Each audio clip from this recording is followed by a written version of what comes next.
How are you? Hello, how are Nice to you? see you. Let me adjust my camera here so that we can both be on our screens. Fantastico. All right. Well, thank you very much for making the time to join us today. How are you doing? I'm good. Thank you for having me. I'm excited about this. Absolutely. I'm excited too. So, we are always looking for people that are positive and happy and that have great ideas and thoughts. Exactly. They're animated, happy, and people that are, have some ideas on how we can be happier. So it is my pleasure today to be, with you, someone who is always, happy and animated and always have ideas to help others be happy. So it'll be a great hour today here with you. And it's a choice. I choose that. And it's a choice. Well, maybe why don't we start there? So congratulations on all the work you've been doing and on your book. And I know a message that you've been cleared out there for everyone is that happiness and feeling fabulous is a choice. So why don't we start there and you tell us a little bit about that and how you came up with that and what does it mean? I know. Where do I begin? No, the fabulous. Like I decided to create the brand that's connected to my name because like a lot of my friends would say fabulous Fabiana because it combines with the name fabulous Fabiana. Fabian. I like So I decided that the whole idea is to inspire and empower people to feel fabulous, amazing about themselves. So Feel Fabulous by Fabiana is my brand. So that's the name of my book. That's the name of my Instagram. That's the name of my Facebook. So everything is with that brand. And I started this really, I was in the financial markets for about 20 plus years.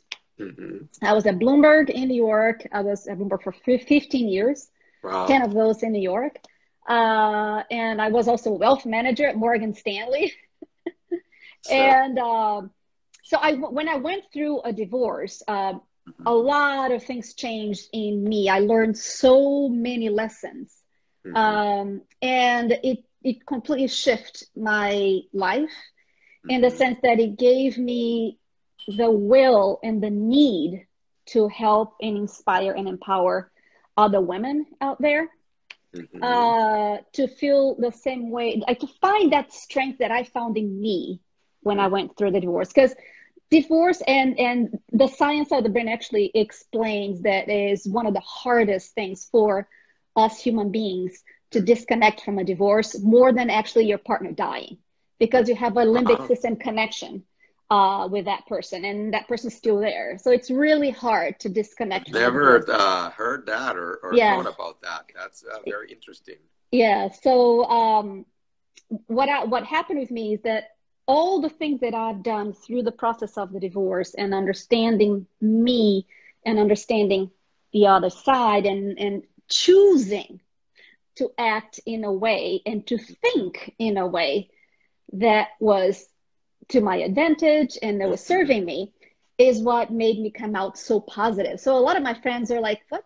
How can you be so positive after such a hard divorce?" And the reality is, I chose to. And after that, when I decided to inspire and empower women, and I decided to create this Instagram account, I just started motivating and inspiring women. And then all of a sudden, someone that followed me "Are you a life coach?" And I was like, "Hmm, Why not?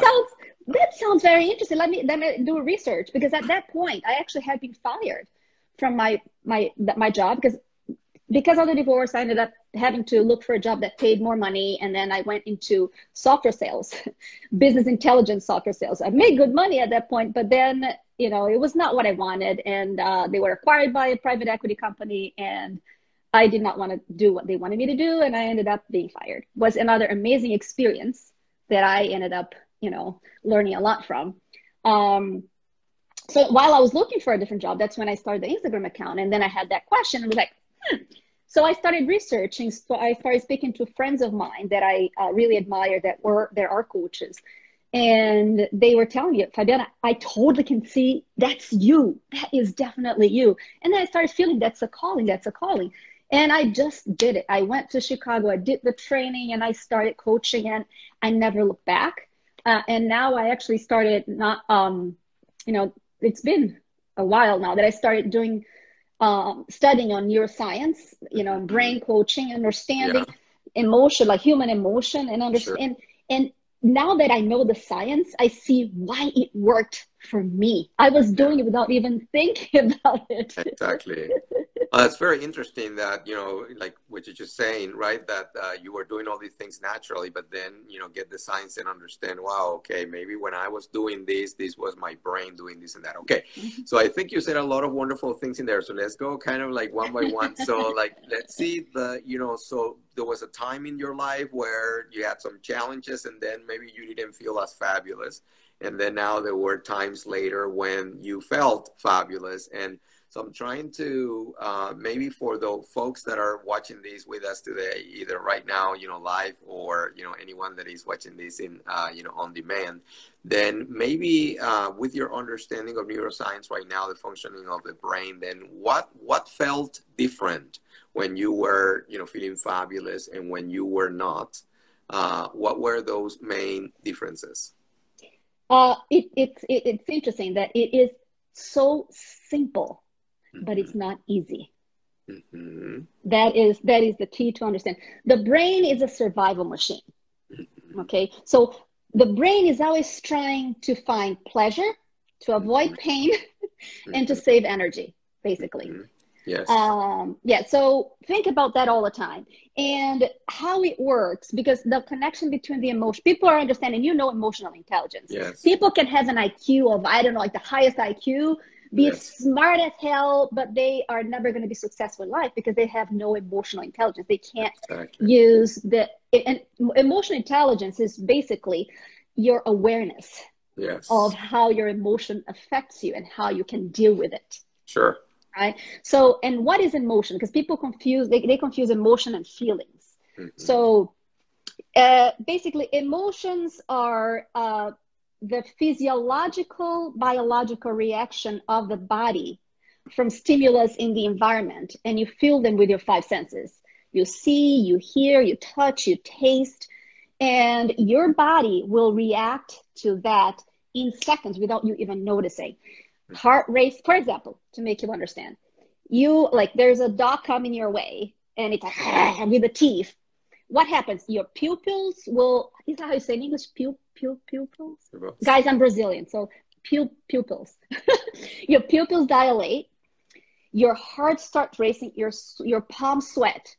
And what does that do? That activates the amygdala, which is your fight and flight area of the brain. And what does it do? It kind of almost shuts down your prefrontal cortex, which is your executive function of the brain. But immediately after, it connects to the prefrontal cortex where you have the thinking, and you will then have analyze that emotion. And that analysis will create the feeling. I'm nervous, I'm excited, I'm angry, or whatever it is. But that analysis and that interpretation of the emotion is key for you to understand that is connected to all of the beliefs of that individual. Beliefs are they're the mental filter that guides how people interpret those events. So depending on what was your experience in life, me seeing a dog, if I was bitten by a dog before, is going to be a completely different interpretation of someone who loves dogs and never had an issue with a dog, right? So the interpretation will depend on your experience, on your beliefs. Once you have the interpretation, that will guide your behavior. So your thoughts guide your behavior. So how can you change your behavior? By changing your thoughts. Exactly. It is that simple. Is it easy? Exactly. So that's what happened with me. People we tell stories to ourselves, right?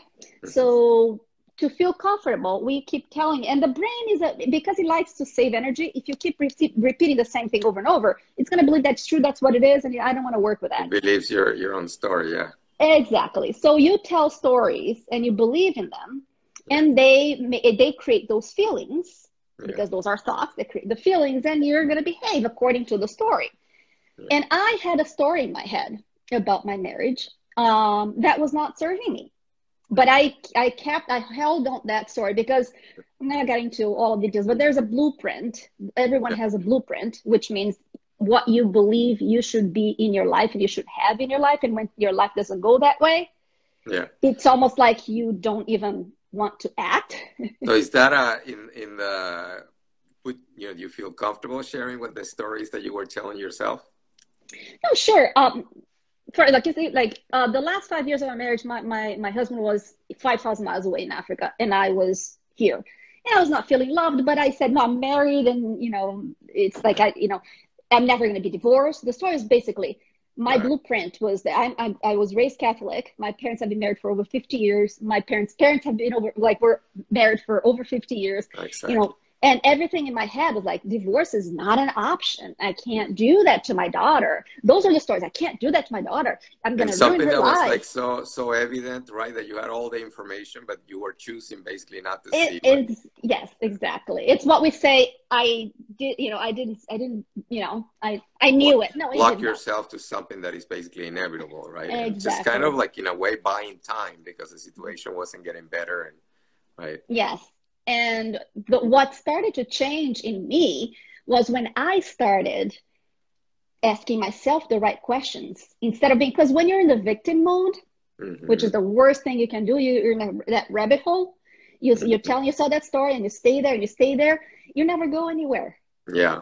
You're actually avoiding your own responsibility to take care of your own problems. Exactly. Of taking action. Yeah, taking action. Don't take action. Yeah, when you're a victim, you don't take action. You stay there. In fact, there are stories, friends where they are still married because they divorcing actually takes action, right? So it's like a little bit of either laziness or even sometimes financially, right? Because you have to have the money to be able to have a divorce. So it's like, I don't have the time right now to go through that. Why don't we just kind of stay together? We're in the same house, but we're really not. We're under the same roof, but we're really not together. And we see, I think that happens a lot out there. Fabiana, so you said something that I thought was very interesting, and we've talked about that in our training, which is about the saving mode, our brain wants to save energy. And one of the ways in which we talk about that it manifests is that when you learn, so people that do something for people that are more in routines and learn a routine and do it for many years, like you have the same job, you live in the same house, you drive to the same places and everything. And then basically your brain learns their routine, and then now you do it in automatic pilot. So that's why a lot of people will recommend that you try different things, that you do, crosswords and play chess and those kinds of things that force your brain to think differently and do different things so that you can have your brain be healthier. So kind of same thing. You literally become smarter. Yes. That's more connections there. Carol Dweck? I don't. Carol Dweck, she is a professor at Stanford, and she wrote that book, Mindset, Fixed Mindset and Growth Mindset. Oh, yeah, fixed and growth. Yeah, exactly. Yeah. So growth, she created that concept. So growth mindset is basically you understanding that you have the ability to keep trying and do it again. And that, that way you will evolve instead of, having that fixed mindset of this is what it is.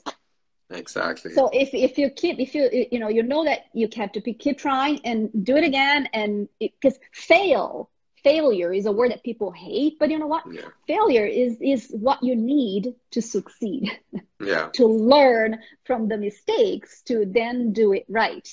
Yeah. And it's all a way of thinking. Yeah. And on that, one of the things that I think some people have a fixed mind on is that that first marriage that you have is to be your love and right. So it's like the second marriage or third marriage is never seen as the first one. But it seems that some people find their true love more on the second, third, or fourth marriage, right? I mean, their love of their life is really not their first marriage. So I don't know if you want to share something on that in your story. Well, that like each person and each experience is individual. I know people that have been married for many, many years and they're happy and with their first marriage. My mom married at 18 years old, and they've been married. She's 73, 4 now. And they've been married since, and she knows my dad is the man of her life. And exactly. But that happens. But I guess that what I assume happens sometimes is that, the beliefs that I told you about, we not only, the basic beliefs happen when we're little kids up to 7, 8 years old. And it stays in our subconscious, because those are all the beliefs that we learn from the adults around us. Because we're learning, we don't know anything. So if someone tells you, you're so stupid, or you're not pretty enough, or you're a girl, you got to shut up, don't talk, because people don't want to hear what you want to say. All of those beliefs were told to you as a kid, and you don't realize as an adult that you go into a meeting as a woman. Sometimes I know people like that they get into a meeting, a woman, and you see the person can't even talk, and then it's like, what happened? And then when we talk and get into the details, they were told as a kid that women don't talk. And then subconsciously that you remember, the emotions get to the thoughts, the feeling, and the thoughts. A lot of times, many, many times, how the brain needs to make sense of an emotion that it doesn't understand. It goes back to your memory box. Yeah, exactly. And it gets to an experience that you felt that way before. And then if you keep acting the same way, you're going to keep repeating that. That's why you have to question every thought that makes you feel uncomfortable, unhappy. And that's what I did. When I was feeling, I was like, let me stop and think about this. What am I doing to myself? I am not happy. What can I do to change this? What do I need to do to be happy? And when you start asking those questions, you'll start moving in towards taking action. So we have some greetings here, and so why don't we go ahead and take some comments here? Let's see. Okay, hold on. So, and we'll do some greetings, but we have Renata Giraldez is sending her greetings there with some hearts. And let's see, Renata Giraldez says the comfort phone. Oh, the comfort phone is the worst place to stay, right? Oh, the comfort zone is the worst place to stay. Right. Okay. Thank you. And then that's right. So a lot of but about that one, Renata, the problem with the comfort is that the brain loves to be in the comfortable stage, because it's always surviving. So anything that is even what's interesting, even when something is so hard, and you're having pain and it's hurting, it's more comfortable than the unknown. Exactly.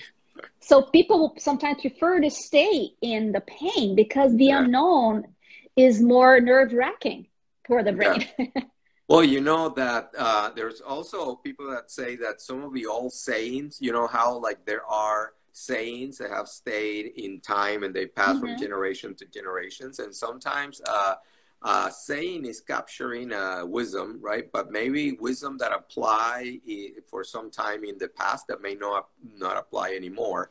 So, for example, in Spanish, there is the saying that says, "Más vale viejo conocido que malo conocido que bueno por conocer." So it's better something bad that you already know and are comfortable with than something new that is unknown or unexpected, right? And it's not necessarily always a good thing, because that would lead to what you were saying of staying with something that doesn't work. So for example, in the case of in the context of a couple, right? So you are with someone that you kind of stopped loving, you don't feel good with, you're really not having a good time and you're not enjoying that. But that saying that was told, maybe passed to you by an elder in your family, like you were saying before, Fabiana, then it kind of is forcing you to stay there, because it's better to be with something that already than to try to go and explore and try something new. I think in this case the new is better than the old and known, right? No, exactly. And about the thoughts, because I guess the most important thing is understanding that what you think is what you become. Yeah. Your thoughts create your reality. Yeah. And your choices to listen to your thoughts and just be comfortable and just react Yeah. is gonna keep you exactly where you are. If you want change could be painful. Yeah. Right? So you need to understand your emotions to change in a way that works for you. Okay. Let's see some of the comments that we have here so that we can address those. But let's see. We say, oh, so Felipe Madrid, says, hola, hola, Felipe. How are you? Good to see you. And, there you can move on from Renata. Thank you, Renata, for the great participation. Says, I feel like you both are talking about me. That's MFPM. So tell us more about that. And then Luciana Natenson, Luciana Natenson says, very good talk. How we can train our brain to always think positive. Oh, so that's a great question. So then from Luciana, how can we train our brain to always think positively? And I can start with a thought there before you go into that, Fabiana, is that one of the things that is interesting is that sometimes because we have like our brain, we're conditioned to start like projecting and trying to visualize what could be. And so like when we have the thoughts, the thinking that something could happen, we start imagining all of these scenarios, right? But interestingly enough, we can visualize scenarios that are worse than what actually happens, which, like in the context of business, for example, is a good idea to visualize the worst case scenarios just so that you can prepare for those. So you think, okay, the worst that can happen is X. So if that were to happen, here's how we're going to prepare for that. But, for a simple, let's suppose, now, like in the context of COVID-19, it's like, well, okay, maybe a relative, one of your children, was like, maybe for some reason you're thinking that, he or she may have been exposed.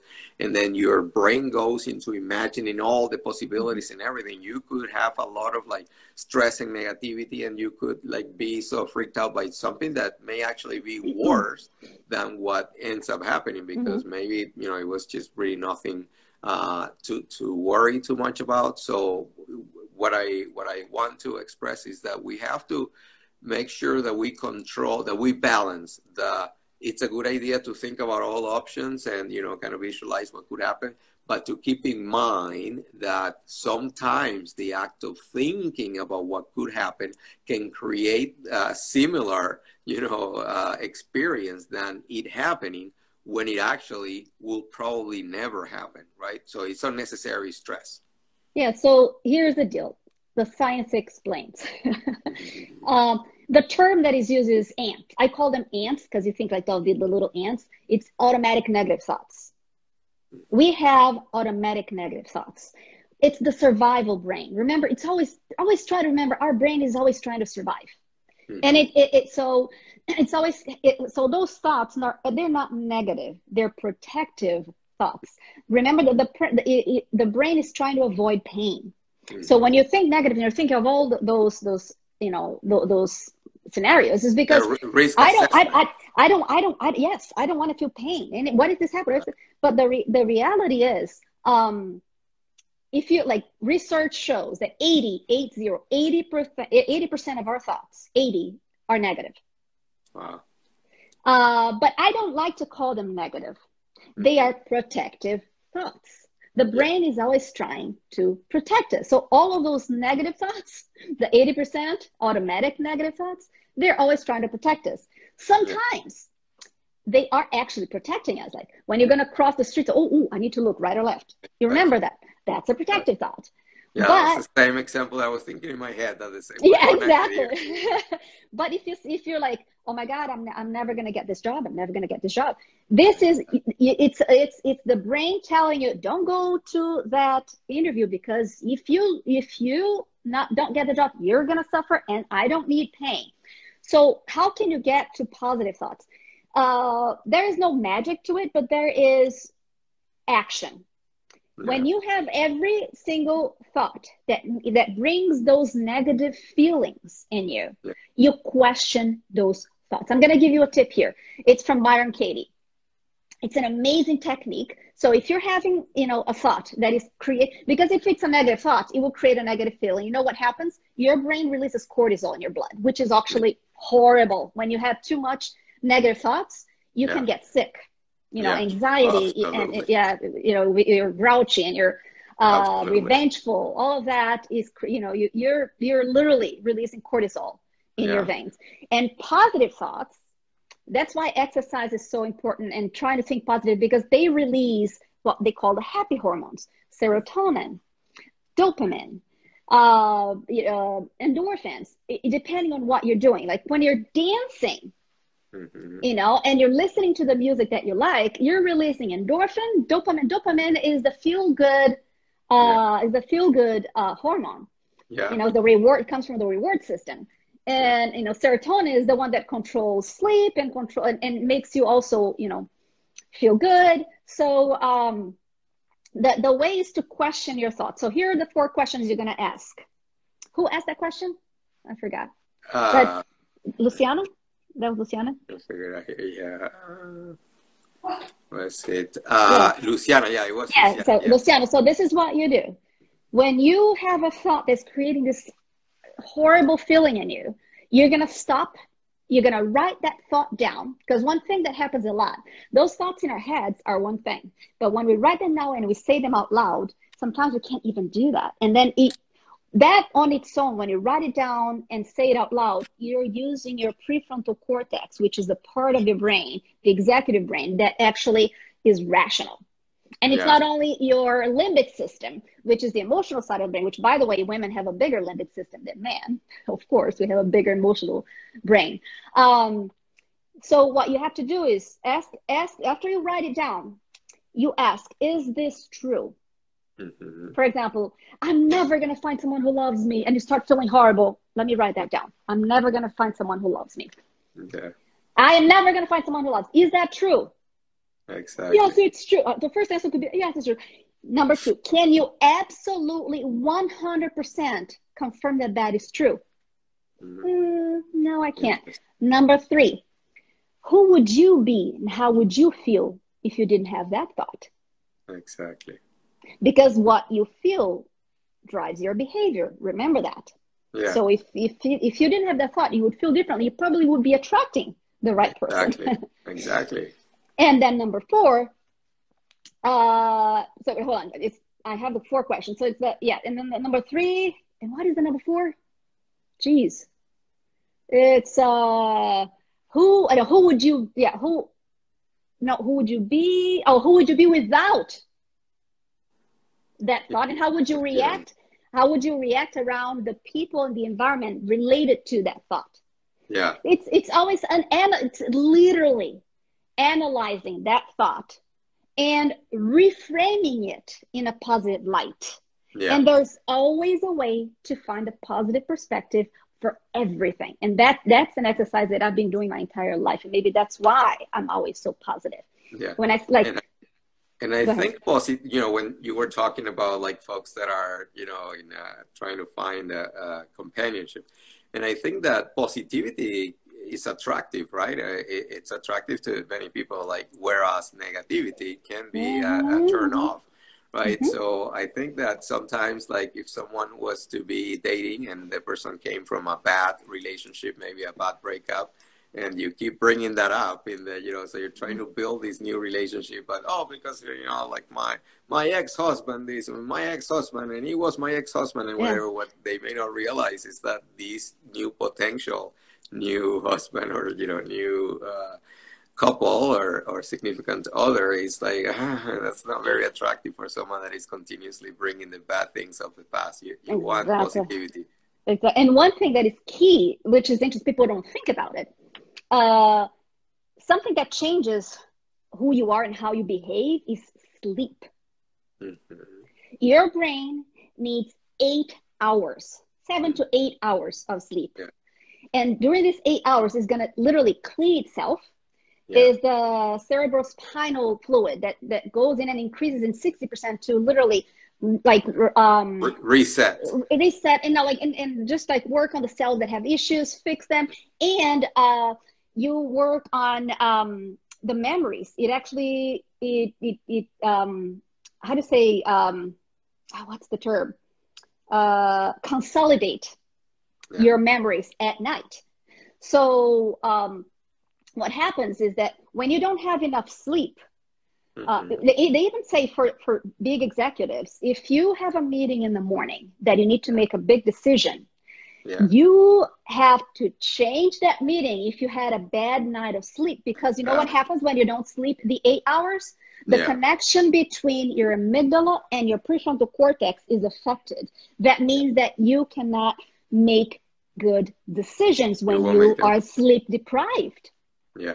No, and that's a good point, because actually what will happen is when people are nervous about something, or, you know, like in that example you just gave, if I have a meeting in the morning, you know, many people will stay up all night, basically, like, I mean, you're almost thinking like, well, you know, if I stay up late because I'm thinking about this, or maybe worrying or doing all these things, or like on my computer. And so it's like the opposite of what you should be doing, right? I mean, you're saying that you should have like the number of hours to sleep, but you actually end up doing the opposite and come, you know, not rested. So it's and food is another thing. So think about it. Remember I told you, and we always go back to the brain is a survival machine. The brain is always gonna focus. It doesn't want to have energy for anything but the basic things: sleep, eat, have sex. And it looks like recently they even told about like games that are like what do you call you know, with kids that like video games, which is crazy. But the brain is always focused on what's survival. So if I'm hungry and I'm going to a meeting, I'm super hungry, I'm going to a meeting, the brain is not going to focus on the meeting. It's going to focus on your hunger. Yeah, your brain is not going to the meeting. The brain is going to the so it's like, if you need to make big decisions, if you need, make sure your basic instincts are met. Yeah. You know, and so when you're going somewhere, make sure your brain goes with you, right? You're going to that meeting, your brain has to come with you to the meeting. Okay, we have some folks that are joining us here. Why don't we give some greetings, right? So we have Nessa Garcia Julia. Greetings, Nessa. We have Teresa Peterson. We have Beta Cristal, Mariora Mon Vargas. We have covered G, and I think this is Georgia Oliveira, my friend Luciana, Bonnie. We have the World of Dog. Hi, Dog. Hi, Dog. Great to see you here. Great lives. Very fun. And he says, don't let that inner saboteur come out, right? So the folks sabotaging you there. And Bonnie knows Doug, and he's greeting him, right? Hi, the amazing world of Doug. And then we have, you know, Luciana is having some fun here and called Connection HR. So great. Okay, so Fabiana, I think that, you know, for folks that may be on with us right now live, or folks that are watching us on demand, so like, you know, a breakup, a divorce, separation, very, very hard, difficult to kind of be, you know, find joy again, but it can be done, right? You were saying earlier that you can feel fabulous again. What are some tips there to start to become, to feel happier? Remember, it's always your choice. Okay. The decisions that you've made in your life to this moment is what took you to where you are. Even the decisions that you said, oh, I didn't make that decision. Not saying no or not saying anything is making a decision. Yes. So everything that we've done, like I am today, you know, where I am because of all the decisions that I've made myself. Like I like the saying that says, not saying something is saying something. Yeah, exactly. And I'm just saying, big hugs from Brazil. Oi! Yeah, hola, beleza. Beleza. Muito Eu legal. também sei falar português, não. Se a gente começar aqui, ninguém entende. So where was I? Podemos hablar español, we can speak English. Okay, Si hablamos español, hablar después, portugués. je peux parler en français si tu veux. So what we were saying about the divorce, Yes. the reality is it's your choice to stay where you're at. Mm-hmm. So if you want to change your life, you got to change the way you're thinking, the way you're seeing the situation. The most important thing is perspective is everything. If you get 3 siblings and you put them in separate rooms, they had the same exact experience with mom and dad in the past. Mm-hmm. And you ask them to retell that experience in separate rooms. Do you think the stories are going to be the same? Right. Because of their own experience, that the perspectives of the exact same situation are going to be completely different. Yeah. And that's what you have to try to do when you are in a situation and you can't see different perspectives yourself. Find someone you love and respect and mm-hmm. ask that person to help you see positive, different perspectives. In my workshop, when I did, the 10 tips on feeling fabulous, like feeling fabulous is a matter of choice, one of the things that we did was get the groups together and put them in twos and have, someone this is my situation, this is how I see it. And the other person that doesn't even know them will tell them different perspectives. They will be like, wow, I never thought about it this way. And that's the key. There are always different ways of seeing. For example, COVID, I see people getting depressed and feeling, oh my God, this is the end of the world. I am trying to find anything in this moment in life where I can actually feel good and focus on, because the reality is, and this is the biggest tip I'm going to tell, 2 of them, 1 of them, do not focus on the things you cannot control in life. Focus on what you can control. Because if you focus on the things you cannot control, you're going to just get stressed and disappointed. It's going to be frustrating. If you're getting divorced, women try to control their ex-husband. What they're doing. You can't do that. You can't. So, and co-parenting is the same thing. You know what? The only way you can change people. What you can do is you can lead by example to inspire that person to change. Yeah, exactly. So do the right thing, like some people say, and it's like my philosophy too, is that doing the right thing regardless of what others do, right?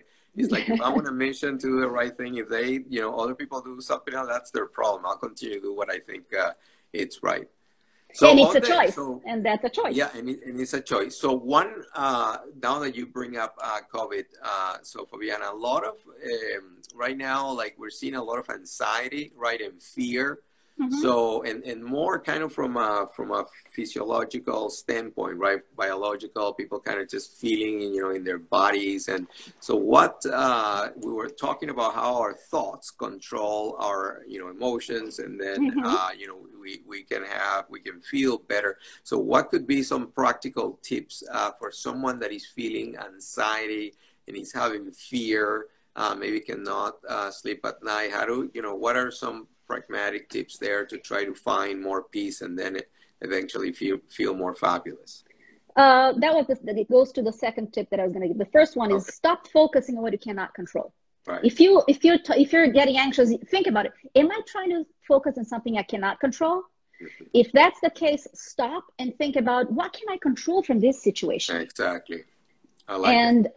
And the other one is stop thinking of what you don't want to happen. Think of the things you want to happen. So here's an exercise that's going to help these people. What do you really want in all the areas of your life? What do you really want on your relationship with your spouse? What do you really want with your family? A relationship with your family. What do you really want with a relationship with your friends? What are your goals at work? What do you really want for your physical and mental health? Yeah. And what do you want for your spirituality? And get the answers for those questions, what you really want. Put it on a 1-pager and look at it every day. And at the end of the day, you ask, what were my behaviors today that were connected to what I want? If you did anything that was not getting it to what you want, change it. Yeah. Rethink it. See a different perspective. And remember, you're not alone. If you feel that you're too overwhelmed, find someone that you trust and that you respect, and just talk to that person and ask for their perspective of a situation. I'm not asking, not advice. If it's because like you ask questions to someone who has experience and who lived situations that can help you, and they can help you see from your point of view, and that's key. Empathy is key. Yeah. Finding someone who has empathy. Yeah, I like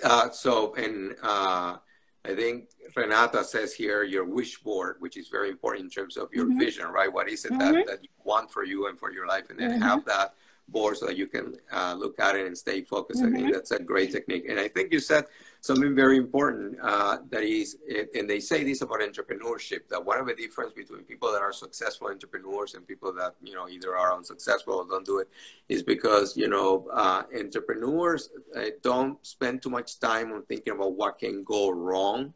But actually, they spend more time thinking about what can go right, right? So like they are risk takers. Yeah. They know that things can go wrong, but they don't get stuck on what can go wrong, but they go with it for what can go right. And then I think you also said something that very important, which is like the gift of perspective, in that sometimes they say that in some cases attempts of suicide was impulsive, like someone at a moment, you know, right there, like felt like taking, you know, their lives, and there are instances where they got to talk to someone on that very moment when they were about to like jump, you know, off a bridge or something. And then by speaking with someone else, hearing somebody else that maybe was more positive or can actually save their life. So I have there is someone that I met that he was able to talk on the phone with someone and realized that he saved the person's life because the person was about to take, you know, his life, and by speaking with him, he changed his mind. And he was such a, and then he went to his house and kind of talking with him, and he was like, wow, this is a big thing here. I can save somebody's life. And then by, you know, calling people that he thought were at risk, you know, that because of behavior and stuff, that he kind of noticed that, and being in constant communication with them and all that, he has now saved 8 people from taking their lives. So people that have come later said to him, you know, thank you, because I was considering taking my life. And so I think that it just kind of makes us think that whenever possible, try to reach out to friends and relatives and family, even when we don't know anything about whether, you know, they were about to do something like that. But like, we don't know when people are going through a really tough time, and even with a kind word or something humorous, and, you know, we could be actually bringing some hope and light to someone that could be, you know, really lost at a moment. So yeah, and like a little bit of what you're talking about. So when people get into an anger, and then that escalates and escalates and escalates, what happens, the amygdala hijacks the brain, in the sense that the connection between the brain and the amygdala and the prefrontal cortex is cut, and the person just gets into a rage and reacts as an animal sometimes. Yeah. Well, like, so, like, well, go ahead. Yeah, so the key is not to get to the escalation. So when you get angry, you like, this is that's what emotional intelligence means. You recognize and have the awareness of your emotions. So when you start having that feeling and that you're angry, one tip that I give people is, in your head, because you need to connect your amygdala to your prefrontal cortex to start creating the, you know, activate this area of the brain so you are not hijacked. It's like, it's not me. If you're angry with someone and someone is just like a couple of situations. If I'm driving, we're talking about the driving, and then the guy starts, you know, honking behind you, and that immediately gets you angry. What the heck? What is it? And then what you have to do when you start getting angry, so you don't get to that escalation, because what happens is that you start thinking, this jerk, what is he thinking? And then it just gets worse. So what you do is like, you know what? That's not me. Maybe he's trying to get, you know, quick to his wife who's in the hospital, or maybe he's late, or maybe he's having a bad day. So just doing that will calm your nervous system. And the amygdala is not going to be hijacking you. And the other example would be when you are, but people would say, like, what if someone is yelling at your face? You idiot! Yeah. So what do? You don't say like, it's the same thing, but in your head, it's not me. This person is just yelling. He yells at everyone. He's just not happy with his life right now. It's not me. Exactly. It's not. It's So not about me. It's not personal. and that changes the activity in your brain. But it's simple, isn't it? But it's not easy, because if it's something new, you've never done it, the brain is going to be a little. So you have to just keep trying. Every time you feel angry, try to think of Fabiana and say, it's not me. Let me reframe the situation. And once you do something, like what happens, like for example, every habit that we have, it creates neural pathways in the brain, and they're hardwired because the brain doesn't want to have energy. So it just keeps doing the same thing. For example, you probably do sock, sock, shoe, shoe, or sock, shoe, whatever you do every day is always the same thing. So it's hardwired there. If you want to change that, you can't, whatever habit that you have will only change if you create a new habit, and that old neural pathway network is going to prune only if you create a new one and you're consistent for a while. That's why people say 21 days to create a habit, 90 days to have it as a lifestyle, because that's how long it takes for the brain to actually, okay, oh, she's not going that route anymore, so I don't need to use that. I'm going to use this one. So it's a matter of consistency. Yeah. And I like what you were saying, that I mean, it's almost like two kinds of people on this world. Is that some people are like, whatever they hear, anything that they read or hear, they think is directed at them. So they take everything as being for them, right? So maybe they are looking at Facebook and they see that a friend of theirs posts something, and it's, you know, one of those things where it's not really known where it was for. But then they make the claim, oh, it was because of me, it has to do with me and stuff. And maybe it didn't have anything to do with you. And there are other kind of people that, like, they don't take anything personal, and nothing is with them, to the point where even when it is for them, they don't take it as it being for them. But I think it's like the latter. If you are able to be like the latter, it can be simpler to be happier, because then you're really not.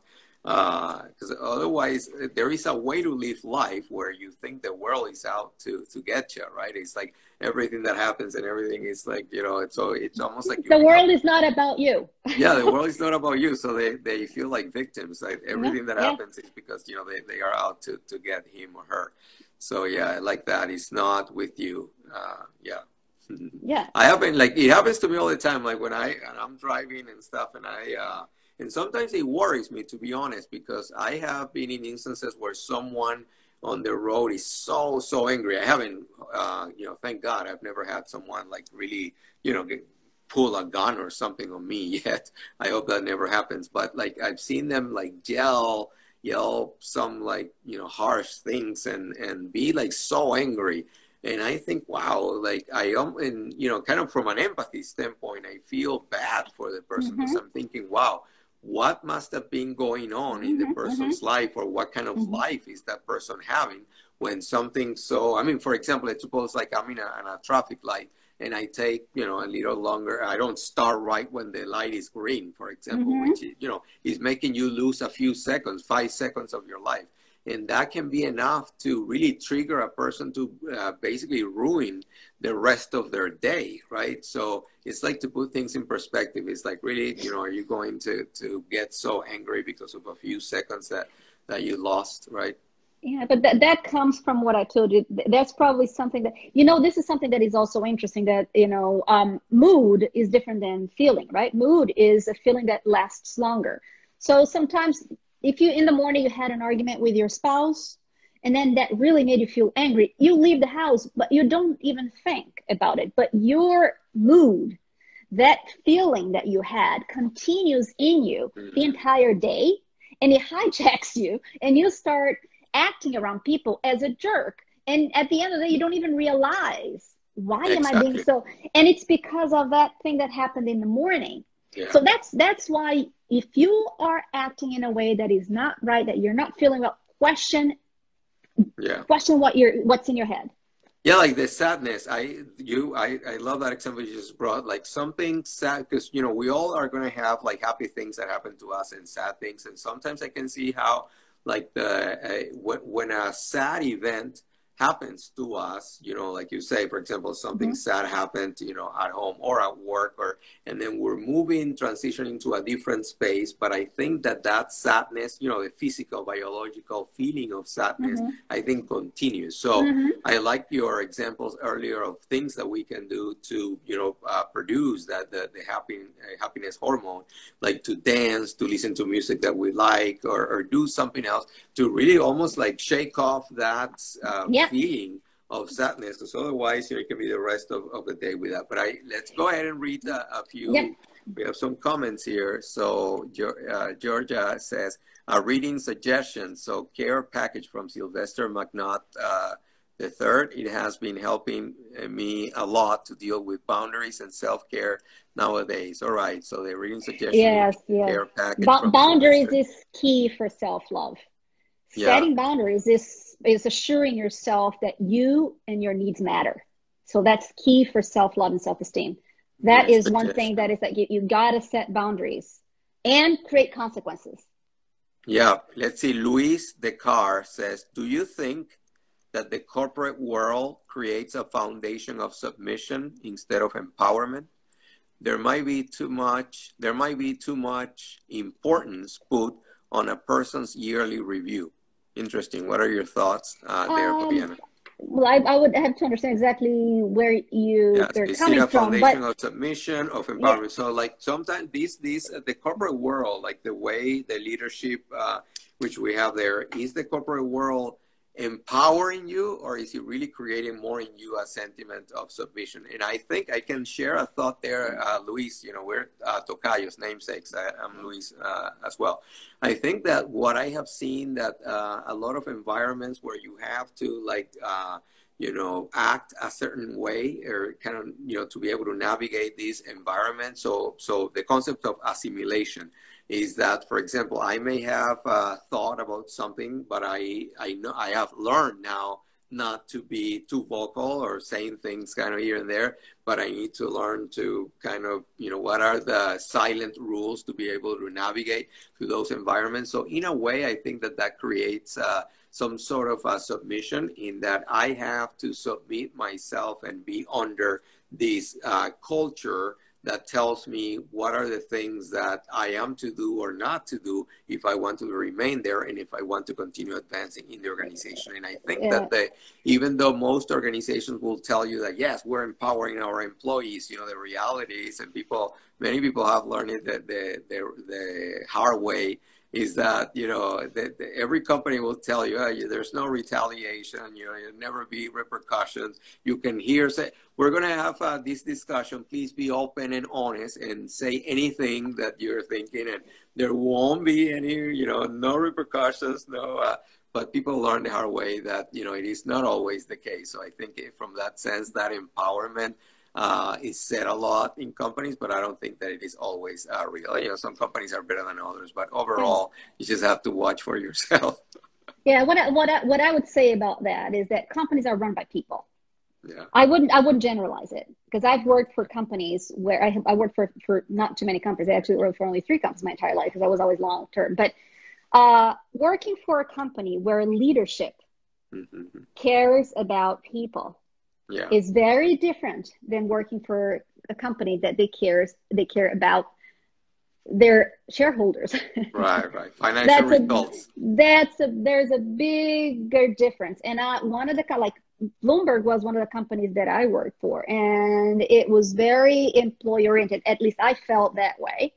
And I had managers that were not good. I had managers that were really good, but because of the mission and the general you know, concept of the company, I always felt that I was always empowered. Okay. You know, and principally as a woman. Yeah. But it depends on the AT&T. I worked for AT&T. AT&T was my first job. It was horrible. that was all about shareholder. That's it. They don't care about. My phone is powered by AT&T. They're going to cut here the transmission.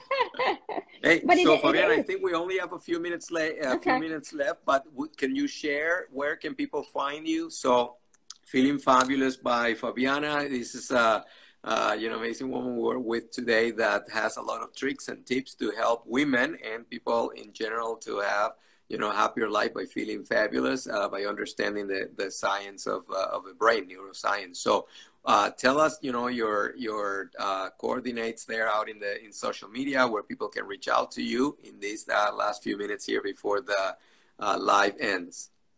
Yes. So, well, my website is www.feelfabulousbyfabiana.com. Of course. And there you can see what I do, how I work, and you can see testimonials of clients of mine that just make my heart, you know, beat fast. And I have my Instagram account where every day you'll see, because if you want to be happy, you need to exercise and eat healthy. If you want a healthy brain, literally. And you know what? This is something I learned not too long ago, that when like obesity creates a lot of issues in the brain. And one of them, you know, that if you're obesity meaning like obese, your brain shrinks about 8%. It's crazy. They call it the dinosaur effect. Anyway, so Instagram, Feel Fabulous by Fabiana. So I exercise and I show my exercise, and I always have a motivational message. So it's always inspiring and motivating. Yeah. All about self-awareness, self-love, healthy habits, parenting and relationships. And those are actually the things of my book, which is also Feel Fabulous by Fabiana. And people can get your book through your website, right? Yes. On my website, there's a link right there. And Facebook, I also have the same Feel Fabulous by Fabiana on Facebook. It just feeds from Instagram. It's too much work. Okay, good, wonderful. Well, and for me, you know, so Luis Moreno, and I am you can find me on LinkedIn primarily. Luis Moreno, and you can also find me on Instagram. So Luis Moreno TCBPN, which are the initials of Twin Cities Business Peer Network. And then I'm also on YouTube. So Luis Moreno TCBPN, and I'm going to be posting this conversation there on YouTube, and I have some other conversations with other folks. But with that, Fabiana, I want to tell you, thank you very much for making time today for this hour, these wonderful hours with all these tips that you shared with us today. And I also want to thank you because in this world today where there's so much fear and anxiety and there's so much suffering, that is so refreshing and so exciting to see people like yourself that are going out with so much, you know, happiness and joy and strength and the determination and the willingness to help other people to like navigate through their, you know, negativity and find some joy in their lives. So thank you for the work that you do, and looking forward to continuing to collaborate and do work together. Thank you very much. And your work is the same. It makes a difference in people's lives. For me, this is amazing. Thank you. Thank you for having me. This was fun. A pleasure. Well, we'll say thanks to everyone that joined us today. Gracias. Thank you. Obrigada. Obrigado. Gracias. Thank you. It was a pleasure. All right. Thanks, everybody. All right. Have a great day today. Bye-bye. Bye.